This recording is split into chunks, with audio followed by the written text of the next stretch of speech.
ego novuga ngo Apollinaire yavutse ubwa kabiri ari we wa mbere abikoze mu muryango iwabo canke hari n'abandi bantu mu muryango bari bamaze kubikora aravyigana baramwumva mu muryango iwacu nije nakijijwe ubwa mbere nije nakijijwe ubwa mbere nta ntambara zikomeye zahabaye nk'uko zikunda kuba mu miryango itari mike ariko baramenye ko hari ikintu cabaye ku buzima bwanje kandi ntibyari gukunda ko ndagihora ndaginuma kuva icyo gihe rero ngira umutwaro wo gusengera n'umuryango wanje kugira ngo uko kuri nahishuriwe ubuzima buhindutse uko kuvuka ubwa kabiri kwabaye ku buzima bwanje ntangura kwifuza ko vyoba kubo tuvukana kuri mama kuba oncle kuba tante ntangura gusenga innocemment mu nyuma Imana irabikora mu irabikora mama arakizwa abo tuvukana barakizwa umuryango wagutse urakizwa ndabishimira Imana.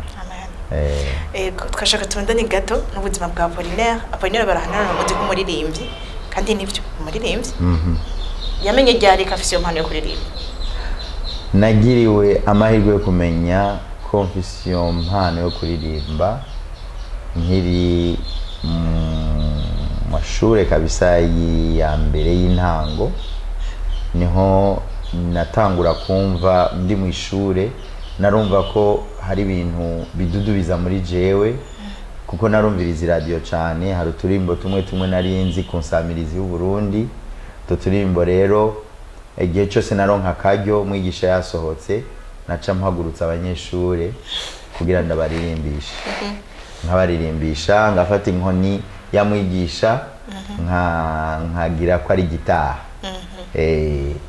mugani wabaraho nkinjira swing abanyeshuri bakaryoherwa uca wumva ko mwigisha agarutse nja mu bihano ariko uguhanwa na igihano nahabwa nticyatuma ndabiheba igihe cyose naronka akaryo mwigisha yasohotse naca ndirimbisha abanyeshuri icyo gihe rero ntangura kumenya ko hari ikintu kiri muri jewe ntashobora kwiyumanganya basuko nagenda ndakura rero niko icyo kintu cyagiye kiraseruka muri jewe.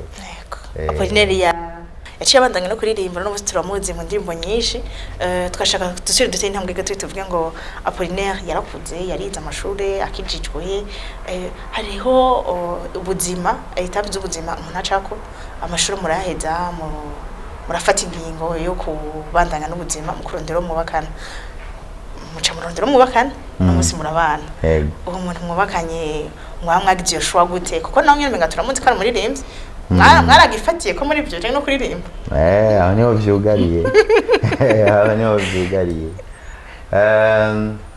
ego je ubwa mbere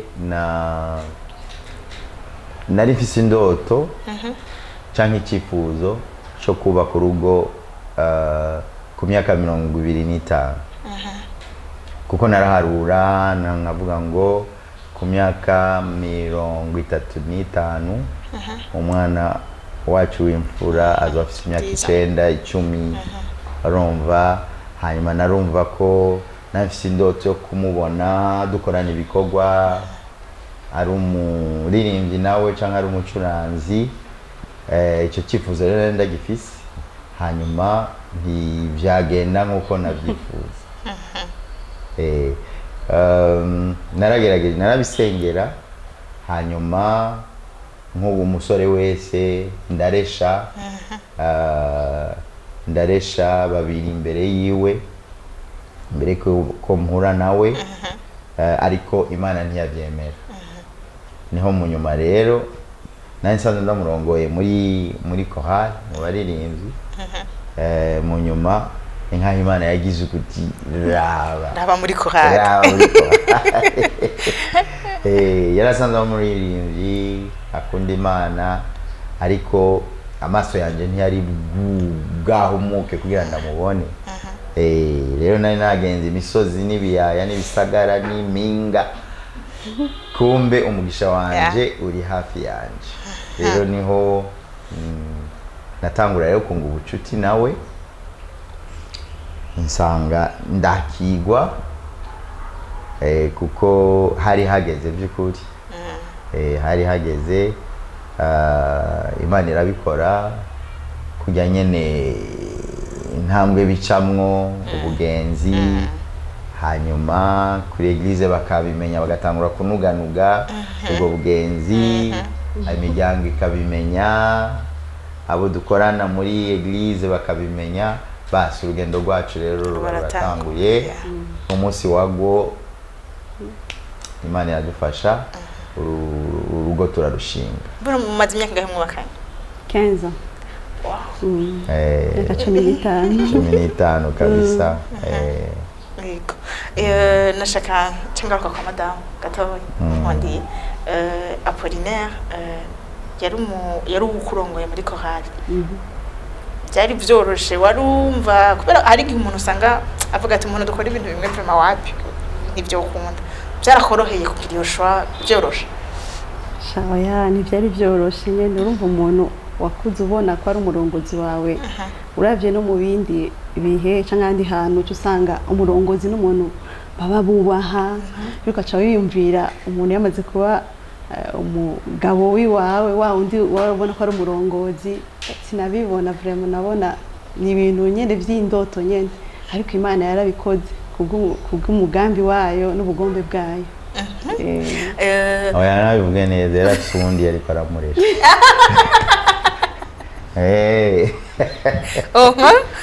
Hanyuma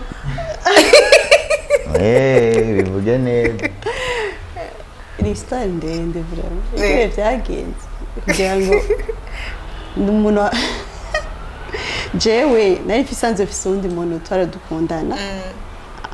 Ntiyarakijijwe hama imuhira bari babizi no ku rushengero bari babizi kandi rimwe na rimwe naramuzana no gusenga ariko gaho Apollinaire nto yaramuzi mwenda muzi wamureheje ubizi Imana yaragize akantu ego natwe ni Imana gusa kuko bose bari babizi navyo nanyegeza bari babizi nkaza nka presenta tukajana gusenga ikindi gihe ntaze ariko nibaza ko kumbure umunsi umwe azohinduka ariko Imana niyo ngira yamugumije umutima ko yari yateguye ibindi bintu rero biraba gutyo nyene mu nyuma birahera biheze Imana chinkonekta nawe Jena shaka ka Apollinaire none wibyagize gutugirusha umuntu zikafise umuntu ntihagira abanyambika ibara ngo na papa uyu muntu abande sivyo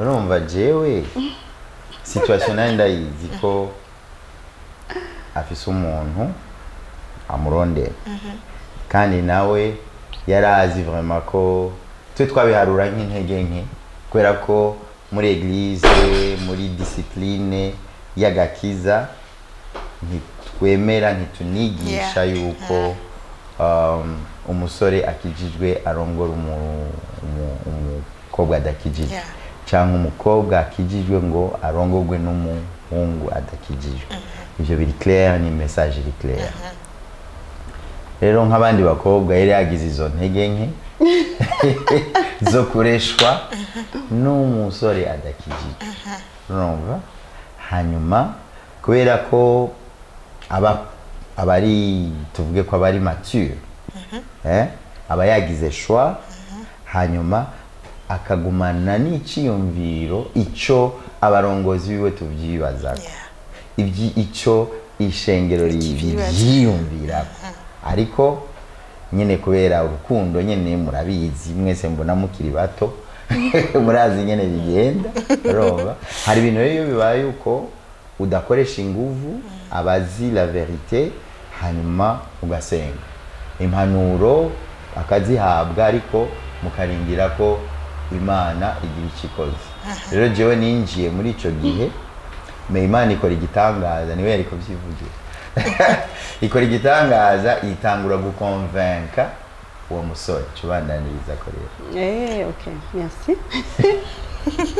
ya urumva ko Imana yaramuganirije uwo muhungu twakundana iramubuza amahoro itiro donc mwijoro ryose wenyene no yaciye yampamagara buke bwaho arambwira jaja ndagukeneye cyandagenda turabonana acarambwira ivyo yarose Imana yamweretse mfise ngo umugabo w'umupasitore kuri eglise cenga cyandaba ndaga umupasitore nkaraba abapasitore se karaba n'ubwo ufise ugasanga nta urimo n'uyu mbenga nawe yari muri relation mbenga n'ibyari bwahera sinzi ko byari byarahera nari muri relation n'undi mukobwa sinaramwiyumvira ko na gato kandi yaramuzi nenda muzi uravyumva sinavyo umupasitore ariko Imana hageze nyene umva Imana yatangiye gukomunika uwo nyene uwo twara dukundana iramubuza amahoro avuga rekura ujya sigwaho ya niko byagenze nanshimye jewe rero twari kumwe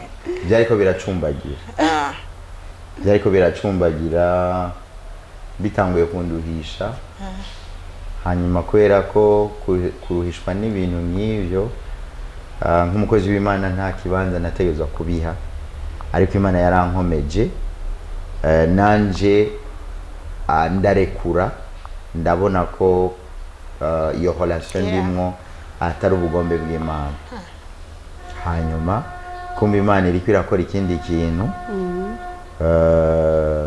kuri uwo mutipe yari ko aragerageza gufata ibitari ivyiguye ego niko twovyita Imana n'umuhinga hari abantu benshi uvuze Imana bumva umenga urumva ariko jewe n'umwamikazi wanje turashingira intahe ico kintu Imana yakoze muri ako kanya gatonya ko kumatura kuri uwo nibaza nawe Imana imumatura kuri uwo Imana iraduhuza mu buryo bw'igitangaza kandi ntambara zibaye urumva atamashari aba Imana yonyene yabikoreye cyo gituma ndagakunda ni Imana vraiment yamuguhaye ntawo kekeranya vraiment niba dukunda nyine atabikekeranya avuga ati nagomba ngenda hatari arabizi natabwiga kenshi arabizi ego ego Imana ishimwe kuri iyo rencontre nziza ni rencontre nziza ni rencontre Imana ari décide uravyumva no mu ntahe nziza vraiment hama nashaka tubandanye n'ikintu kiganiro cacu tubandanye muri ubwo buzima rero ikibazo ca mbere kica kiza ngaho oye mwabandanje mwese mukora apotre yari urongoye chorale we wari umuririmbyi shaka kumva muri chorale hari utuntu tuvyuka twa wacerewe nawe wacerewe ijwi rya mbere ngendo yasigwawe mwabijera gute ivyo bizi gute uri umuririmbyi nawe sindi umuririmbyi mbwa mparanda uruvyumva urakunda amakuru rero n'umumenyesha amakuru okay ubajije jewe ivyo bintu mwabijera gute sirtu nkawe wo bwa mbere na mbere warusanzwe urongoye chorale ukacurongora madamu kira Jeanne Marie nuragwa rukundo rwose rugishushe ukacumurongora muri chorale ndakeneye kumenya iyo leadership uko kurongora ngene wacu bigenze uri kurongora madamu bon kubera araza kubivuga ko we arashobora kuba afise utu detail kandi urazi ko abadamu batibagira utuntu tumwe na tumwe kubera nagize amahirwe yo kwigishwa hakiri kare ibijanye n'uburongozi nibaza ko atavyinshi nononye muri ico gihe kubera ko natanguye kurongora imigwi y'abaririmbyi nkiri muto no kuba naragize exercice mu bijanye n'uburongozi hanyuma ndaniga n'ibijanye n'uburongozi nibaza rero ko naramenya ko ategerezwa kuja kuri urutonde nk'abandi bose urutonde nk'abandi bose atawanja wangura urumva atatu emotion urumva hanyuma bien sûr hari urukundo ruri nta umenya utuntu akantu Biyonoye. umenya aho wahengetse tatiriza guhengeka ibyo niwe yobimenya canke abatora bakavuga ati twumvise amakuru canke okay bamaze kuba umugore n'umugabo urumva est-ce que duhabwa uburenganzira bumwe faveur duhabwa zimwe canke hari ukuntu ibintu bihengamira kuri umwe par rapport y'abandi ariko ikindemesha nuko nari mfise akamaturité quand même mu gikorwa c'Imana naraha agaciro canke umwitwarariko ibyo gukura mu gakiza kubandanya umuntu akura ni ivyo rero nibaza ko byankingiye kugira ngo sinonone igikorwa canke simpave nkomeretsa abo ndongoye kubera situation yindi ya relation narimwo n'uyu Niwe yovuga rero ni kwawe avuga utarankandamiza kandi ankunda urukundo ndi kumenga sukurumeze rimwe na rimwe yarabikora kwera umurongozi nkuko aje kubivuga umurongozi ntakwiriye ko aja ku ruhande ugasanga ategeza kudufata twese ico kimwe rero twese twagize amakosa cyangwa nagize ikosa yarampanura nkuko ujya nyene ateza guhanura n'uwundi muntu hama dushitse muhira hari igihe usanga kameme yarengeje gatonya nkaca ndamubwira vraiment hajya bari kurindira vraiment usanga nashavuye nkaca ndabimubwira nawe akaca avuga donc yategezwa kwerekana akarero keza ku bandi kuko twese donc ndashobora gukosa canke n'undi uko nyene ariko umva je ntabaye akarorero exemple ntabandi bose boca bagora ibyo bishakiye byose rero yabikora neza naho jewe umwanya umwe byarambabaza ariko uvuga kuri kote emotionnel hageze kuvuga like nk'amakosa yiwe urumva mu bandi mu mugwi ndavyibutse urazi umuntu aravuga amadefo yawe uvuga base amakare kandi vraiment uruzi ko muri abasheri bavuga ati eka kunsaririsha kameme kweteza kubikora kugira ngo agarde uwo mutima w'uburongozi no ku bandi bose yereka akaroro keza naco ndabitahura nibaza ko abarongozi benshi abantu bari muri position z'uburongozi nibaza ko uwo mutego bashobora kugwamo me twibagira kuko icyo yansaba icyo umudamu wese yokumva ni oya ikosa nubwo narikoze ariko ko bibaye ngombwa ko rivuga mu bandi dukorana raba kama mingene urushamwa ka emotion me abantu baba bibagiye nk'umugore wanje abinsavye cyangwa umugore wundi abisavye umugabo wiwe aba yibagiye ko ayo makosa wanse kuvuga abo bandi bakorana barayabona no kuvuga ngo urashobora gufragiliza uburongozi ugasanga wakoze ikintu kitari cyiza so wobikora nkuko avuze nabikoze hanyuma mukamenyanira muhira mukaza kubivugana ko neza mwana waba uyatanze ko ushitse muhira bien sûr urabona abadamu baremwe mu bigumbagumba urumva nubwo kijya gikozwe ari ukuri arashobora kumva emotionnellement ashobora kumva ko umusheri we kabisa yamuhemukiye atamufashe neza yamuhemukiye ariko amusarishije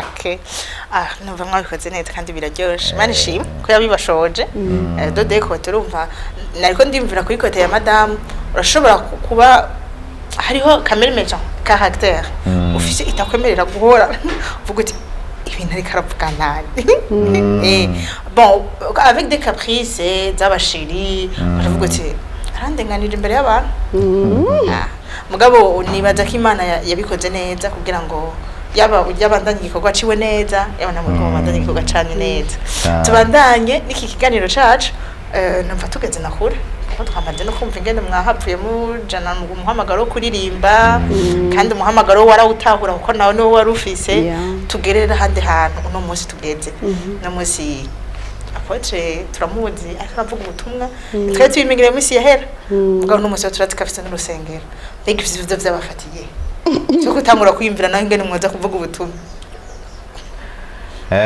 Je nibaza ico kibazo iyo abantu bakibaza ndazi ko ubu serukiye abantu benshi mu kubaza ico kibazo. None mwari muzi ko zijya ndirimbo zose zabafashije kuva mu gitangura kuzumva zijya ni ubutumwa. Itandukaniro ni evangile yashizwe muri melody. Urumva icyo kikaba umuhamagaro. Hari umuntu abandanya muri ivyo akavuga ati jewe amajambo yose ari mu mutima wanje icyo Imana yampaye gukomunika guha abantu gifatanye na melody, gifatanye na aspect artistique, sivyo? Mais iyo Mana nyene guhamagara uwo muntu abantu babona ukuri kote artistique ifise uburenganzira bwo kumuhamagarira mu bindi. Urumva igaca ifata ikindi kagifatanya n'ico kindi. Abantu rero barakunda kuba shoke nkaho oya we waruke we tukuze muri ibi bandanya muri ndabigubwire neza tuvuga duti Apollinaire vraiment ati kina ririmba neza ndirimo zizika bigene bikagiye malheureusement bikavugwa n'abantu bakijijwe wategezwa kwibaza ko baratahura ingene Imana ihamagara uko ishatse ntawe igisha inama. Urumva voilà.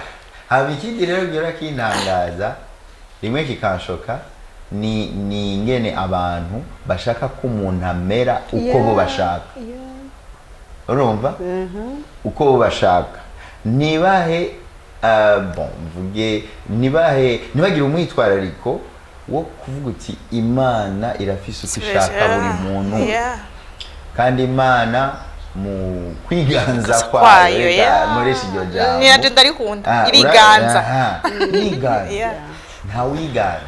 Urumva ikora ibyo ushatse ahishakiye utavyumva ahishakiye uko ushatse. Urumva rero ngo ubajije ati ibyo bintu byagufashe byari d'abord kuva mu ntango z'umuhamagaro wanje nagize amahigwe nubwo abantu bagiye barambona mu ndirimbo ni experiment mu ndirimbo ujya nagize amahigwe yo kwiga ijambo ry'Imana hakiri kare. Ari naryo ryamfashije mu gukora zijya ndirimbo kwandika. Urumva iyo equipment ivyo bikoresho rero nahawe kuva mu buto bw'umuhamagaro wanje byaramfashije kuguma mu murongo wo kuguma niteguye gukoreshwa n'Imana icishatse. Urumva ifashe uburirimbyi ikabwongera ko uburongozi, ifashe uburongozi uburirimbyi ikabwongera ko umuhamagaro w'ubupastori kurongora ishengero rikini. So umbajije ngo kurongora ishengero narirongoye nkiri muto kuko narongoye imigwi y'abaririmbi baba bagoye gose. So ushoboye kurongora umuririmbi ukamurera mu ijambo ry'Imana ukamukundisha igikorwa muri wewe deja haba hari umuhamagaro w'ubuvyeyi two kwita ubwungere. Rero igihe carageze Imana ibishira ku mugaragaro. Hanyuma bujya kuva muri Église Vivante ishengero ritangura 1992 nabaye parmi les membres fondateurs umwe mu barongozi b'ishengero. Hanyuma urumva ko kurongora ishengero, kurongora abaririmbyi, kuja mu bikorwa vy'ugwaruka sinari kure y'uburongozi pastoral. Wagumye uri umurongozi. Urumva nakuze ndi passionné kuva nkizwa nakuze ndi passionné n'ijambo ry'Imana. So kutambona ndi ku mapodium ndiko ndavuga ijambo ry'Imana mu buryo bw'umu prédicateur canke umwigisha muri rya myaka ntibyasobanura ko atamuhamagara mfise nari ndindi igihe cavyo rero ndanezerewe ikorosi Imana nkacisha ivyo yongera ku byo yampaye biba bihari bayarabiteguye hama ikavuga ati abantu rero niba babone niki bibashoka babituka babinezerererwa Imana iba yakoze ibyo ishaka ku muntu wayo kuko nawe ndi umuntu akujejwe yego kuri ico nyene nashaka mbaze kugira tumurize babantu tuzoguma twumva indirimbo za Apollinaire shasha negose sinzi n'igituma aho usanga na album shasha mutayifite turayidi shasha kuvuga ngo Apollinaire ntiyahebye kuririmba mugabo no musimana yamwizigije ikindi gikorwa naco nyene kirimwo hanyuma dushika no ku kindi gikorwa rero coco kiri arico naco kitugomba dusha tuyaga kuba umurongozi w'ishengero ukaba umuririmbyi ukacuba hari ikindi gikorwa Imana yakwizigije imbere y'ivyo bintu byose bimenyanye n'uyu kurongora runo rugo yego ivyo bintu amana kwa Apollinaire abifata gute abisengera gute bipeperanije tuzi yuko abantu baba pastori defo baragira des défis mu rugo ugasanga umwanya uramubanye muto umva namwe mufise na byinshi turashaka kumva intahe ya Apollinaire kuri ico kintu ingene abigenza ingene avyitwararika ingene Madame Jeannette wa mwami kaza tigera buri umwanya nababana Imana yabizigiza tigera buri umwanya mubigenza gute bo umugisha wa mbere nagize kuva Imana impaye umwami kazi wanje ni gutahurana ni gusanga nawe ari muri ico gikorwa ni umuririmbyi arongora louange na adoration ni umwigisha w'ijambo ry'Imana arandika indirimbo rero kuba Imana yaraduhuje no kuvuga ngo tugasanga turasangiye duhurira muri ico gikorwa cy'umuhamagaro ni ikintu kidasanzwe dushimira Imana icya kabiri ni uko turi babiri dutahura twisunze ijambo ry'Imana ko urugo n'umuryango ni wo muhamagaro wa mbere Numvise byose biba byariparitse imbere ngaho ku mateleviziyo ngaho mu makonsere ngaho mu bihugu hirya no hino iyo urugo rutanguye Imana ikitwicarika ngaho ikavuga ati bwa bundi ministere yanyu ya mbere umuhamagaro wanyu wa mbere urutiyo yindi yose si par rapport y'icyatanguye imbere y'ikindi oya umuhamagaro wanyu wa mbere ni urugo n'umuryango wow good ni mu ijambo ry'Imana kuko Paulo yigisha yerekana ama priorité yerekana umurongozi ari authentique w'ishengero iyo je nkunda kuvuga yavuze umurongozi w'ishengero ariko abavuze umurongozi mu masecteur yose y'ubuzima yavuze ko umurongozi mwiza arabigwa mu rugo rwiwe ngene arongoye urugo ngene arongoye umuryango wiwe ico rero cyaciye kiza kirorosha ibintu kuvuga iki umbajije ngo ivyo bintu vyose ubimanaginga gute biroroshe kubera ko Imana yarashizeho ikiza imbere y'ikindi iyo rero dushize umwete wo kumenya ikiza imbere y'ikindi bica bitondekana kuri uwo murongo hanyuma ugasanga uri kurabikora uri kurabishobora ivyo rero bifatanye na cyane kumenya umwubatsi mukuru ninde ni Imana imana iyo turetse jewe umugabo iyo ndetse imana ikanyubaka menya ingene nubaka urugo. Iyo umugore wanje aretse imana ikamwubaka amenya ahabwa inkomezi zikwiye zo kuba umugore mwiza yubaha imana akaba umufasha mwiza. Ivyo rero urwo rufatiro rurakomeye cyane, rurakomeye mu buzima bwa ministère. Ibikorwa by'umuhamagara imana ibiduhamagarira hanze, ibintu babona batubona ku mapodium, batubona ku mateleviziyo, batubona hehe, aho urufatiro rubera ni mu gutahura ukuri ingene imana yapanze ibintu. Urwo rutonde, urwo rutonde rero nibwo tugerageza personnellement, nibwo ngerageza gushiramwo umwitwarariko, hanyuma nkaba mfise umugisha wo kugira umwamikazi wanje twumvikana.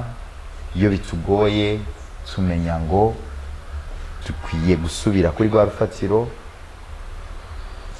Iyo hagize icyo abona kimuhungabanije kimvuye ko arafise ingana nyibutsa ko rwa rufatiro nanje kwa kundi nyene, tukamenya rero kurera abana imana yaduhaye duhagaze kuri urwo rufatiro. Ibyo bindi bikorwa rero birakurikira, kandi cyo gutangaza n'ukuri abariko baradukurikirana bakwiye kumenya nuko imana idatanga amananiza. Imana nitanga amananiza, nitana mu rudubi nishobora gukora iryo kosa. Nuvuga ngo ikugize umupapa ikakugira umumama, hanyuma ikongera ikagwizeza amabanga y'ubushikiranganji, canke ukaba umukuru w'igihugu uramutse igihugu. Rero simvuze bya bikorwa bindi umupastori, simvuze bya bikorwa bindi umudirektere w'ishure, simvuze bya bikorwa byose twisangamo mu buzima bwa misi yose. Imana ntako sigira. Twebwe rero tunanigwa abihereye mu kutamenya urufatiro twubakira ku buzima bwacu, mu kudakurikiza urutonde les priorités nk'uko imana yazipanze. Naho rero ibanga riri, nimba no byita ibanga niko mu mvugo y'ikirundi dukunda kubaza ngo ibanga ryawe nirihe. Urumva nuko kuri. Hanyuma intambara z'umuryango n'urugo ziguma ari zaziniye zirasa hirya no hino mu miryango n'ingo, ariko utuneshereza ni Imana. Ndazi ko madame afise icyo abivuga ko ingene tubishobora, ingene imana ibidushoboza, kandi urugendo ntirurahera. Ego kuri ico nyene madame Jeannette, urugo umuntu yagubatse iyo mu surtout kuri Apotre Apollinaire afise abandi mabango menshi cyane n'urugo, hariho umuntu aba yumva ngo ari délaissé genre ego ibinari kubitahura n'ibinari kubitahura, nshaka kumenya nawe agatrick kawe ukoresha iki, umwankuhaja gute kumubwira ati hajya rero mu rugo ntibyapararanganye, genda ukore bya bindi ibindi Imana yakwizigiza. Okay, merci. Nkuko nawe yagiye arabivuga, dushobozwa byose na Kristo mwihomezi.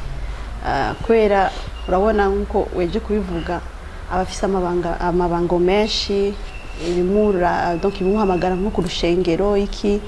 Rero kubera twatahuye ko umuhamagaro wa mbere ari mu rugo, kuko atangura kuba pastori w'urugo, niwe mutwe w'urugo. Donc tuca tumenye ingene tubigenza, hama nkanamushigikira muri ivyo bikorwa, kuko ntamushigikiye osanga agiye agatamba yirorera, kuko ntituba tuko turavyumva kumwe. Rero nibaza ko nawe yagiye arabivuga, Imana niyo idushoboza, Imana niyo ishoboza nanje nkanamusengera, nkanamushigikira, nkamubwira courage, nimba ari ikintu ntatahura neza tukakiganirako, tukacumvikanako, hama akaca abandanya n'ivyo bindi bikorwa. Mugabo nashaka kumva kuri ya point ivuga ngo mu rugo ibikorwa by'umukenyezi mu rugo birazwi bya bindi byose by'abana n'ibiki, murafashanya kurera abana, murafashanya muri bya bindi byose.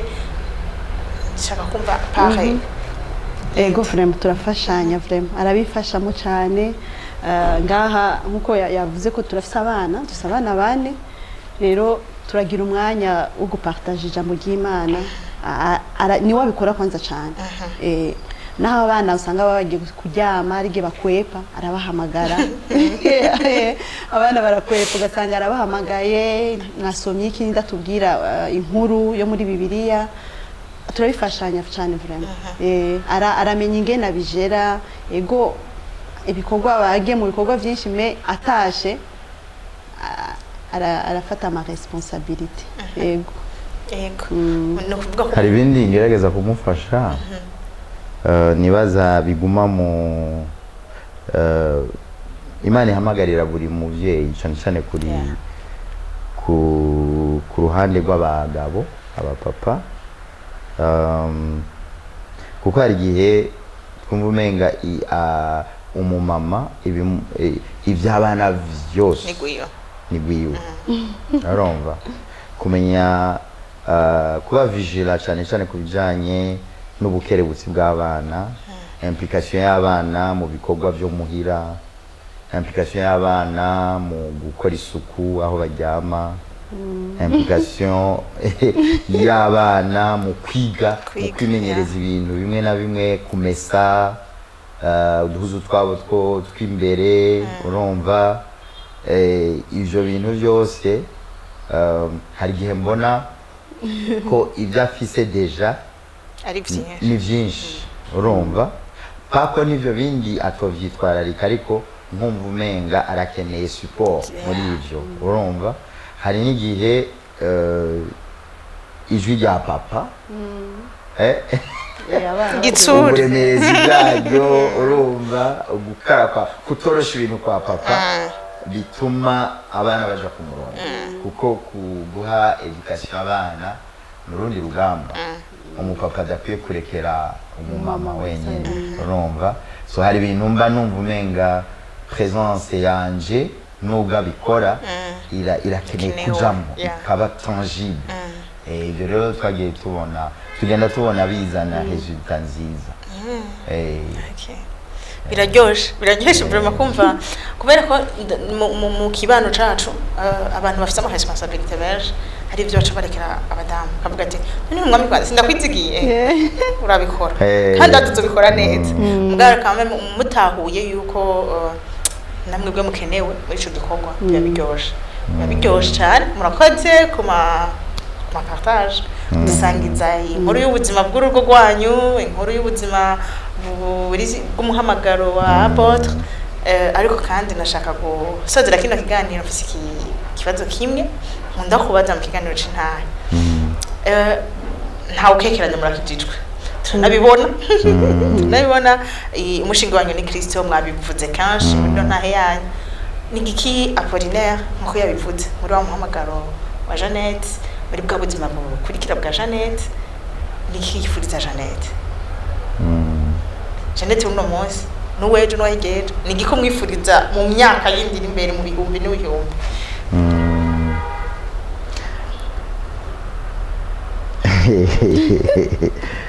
icyo kibazo kirakomeye cyane umugabo nkanje cyangwa umugabo wese ndifuza kumubona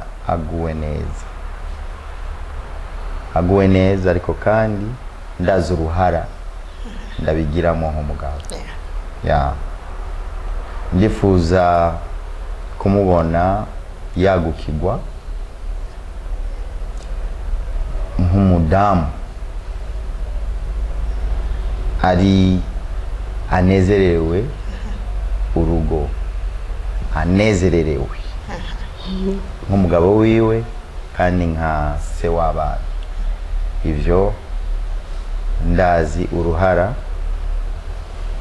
rwanje muri ivyo igituma mvuga les deux côtés nuko nzi ko hari abagore bashobora kubibigaba ivy'umugabo biyokora vyose ari nko gusuka amazi ku mugongo w'imbara urumva ukabona swat kuri kote y'umugabo ntabone utwigoro na sacrifice z'umugore, umugore ntabone utwigoro cyangwa sacrifice z'umugabo. Rero ndazi ko afise umutima woroshe wo kwakira no kubona. Ndifuza ko aba épanoui yagukirwa nk'umugore ari fier ni cari naho Imana yamushize mu buzima bwanje nk'umugabo wiwe. Ndifuza kumubona aramvye, ivyo bikamuha kuramba ntakenyuke, kubera ko ingorane umugabo yoteza umugore zituma umugore ataramba. Ibibazo urumva. Ndifuza kumubona aba épanoui mu muhamagaro Imana yamuhamagariye. Umuntu akunda abantu, umuntu akunda guserva. Ndifuza ko icyo kintu gikura ku rundi rugezo. Encore une fois ndazi uruhara ndabifisemo. Ikindi nkamwifuriza kuguma akura mu gakiza, mu kunywana n'Imana. Kristo akabananya kuba umushinge ariko rufatiro rwiwe, kuko aho niho haba success, niho hari inkomezi zo kumugira icyo Imana ishaka kwaba n'icyo we yifuza kwaba. Rero nivyo ndifuza kumubona mu busaza, mu butamakazi, dufatana mu kaboko, ku mugongo, dufatana mu nda, turabasherisheri, tuvuga amakuru. Yesu niba agitebaganye, utwinyo dufise ibihangati mu kanwa, tuvuga ubutete, tuvuga amakuru y'intango y'urugendo rwacu.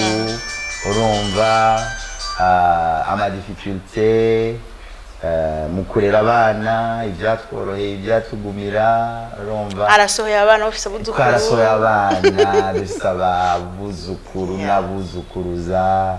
Niba Yesu agitebaganye nahadoza muzobona mw'ijuru. Ariko ntituzobona mw'ijuru nk'umugore n'umugabo. Ntaco, c'est un plaisir. ndamukuriza vraiment kugira iherezo ryiza. Ego. Amen.